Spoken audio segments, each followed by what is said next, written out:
We've all been there, right? That moment. Or maybe it's a whole season where your motivation just vanishes. It's packed its bags, left no note, and suddenly, even the smallest things feel like climbing a mountain. Does your couch feel like it has its own gravitational pull these days? You know you should be doing something else, that workout, that project, but you just can't. The energy isn't there. It's gone. If you are nodding along right now, you are in exactly the right place. Because we're going to talk about why that slump is happening, why the whole just push through it advice is actually terrible, and what to do instead, something that's way kinder and, believe it or not, way more effective. Okay, first things first, and this is so important.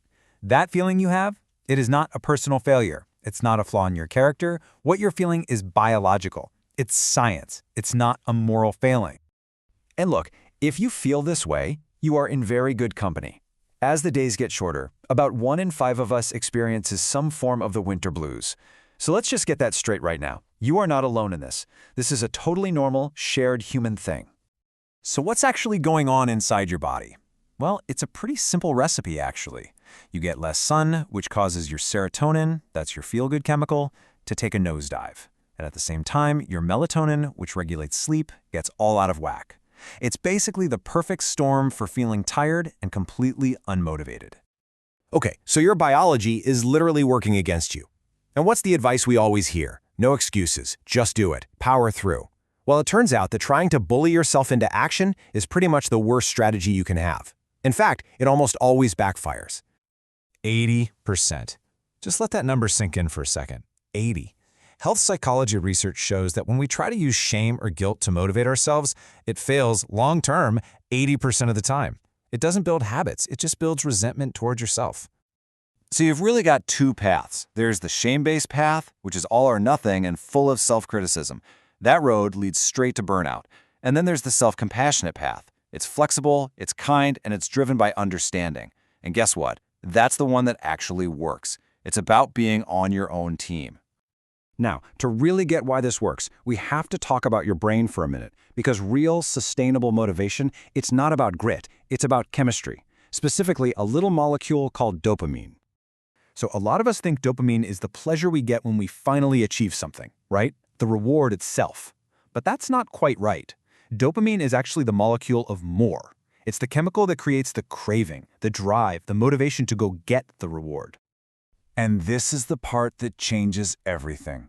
Neuroscientist Andrew Huberman puts it perfectly. Seeking is the reward. That feeling of drive, of wanting something, of being on the path, that is the dopamine. It's released during the chase, not just when you cross the finish line. So think about it in this cycle. First, there's anticipation. You start to crave the thing. Then there's the effort. You start working for it. And finally, you get the reward. Now, where most of us go wrong is we think all the good stuff, all the magic, is waiting for us in step 3. But see, here's the problem. When you tie that entire dopamine rush only to the final win, you get this huge spike and then a huge crash. You felt this before, right? You achieve a big goal and the next day you feel empty, like, okay, now what? Your brain's motivation tank is completely drained. So if chasing these massive wins just leads to these big crashes, what's the answer? Well, it's something called gentle movement. It's a way to work with your brain's chemistry instead of constantly fighting it. And the science on this is just amazing. You don't need to destroy yourself at the gym for an hour. Just 5 minutes of movement can cut your stress hormones by up to 1/4. And get this, sprinkling these little movement snacks throughout your day can give you up to 80% of the benefits of a full workout. 80% for a fraction of the effort. And we are not talking about anything complicated here. We're talking about putting on your favorite song and just dancing in the kitchen, doing a few stretches while you're watching TV, a quick 10-minute walk. The whole idea is to make the barrier to entry so low that it feels ridiculously easy to just start. And that brings us to the final and honestly the most powerful piece of this whole puzzle. It requires a really big shift in how we think about what a win actually is. It's a total reframe. Here it is. This is the secret. Instead of waiting for that big reward at the end, the goal is to start feeling the win during the process. You have to learn how to attach that feeling of reward and accomplishment to the effort itself. It's like a little cheat code for your brain. This quote explains it perfectly. You have to consciously decide to take that amazing feeling of a huge win and mentally attach it to the struggle. to the process of trying. You tell yourself, putting on my shoes, that's the win. Walking for 2 minutes, that's the win. That's how you get those little hits of dopamine that keep you going, without the crash. So, let me ask you this, right now. What is one tiny, almost laughably small bit of effort you can make, and then genuinely celebrate as a victory? Maybe it's just getting up to get a glass of water, or stretching your arms over your head.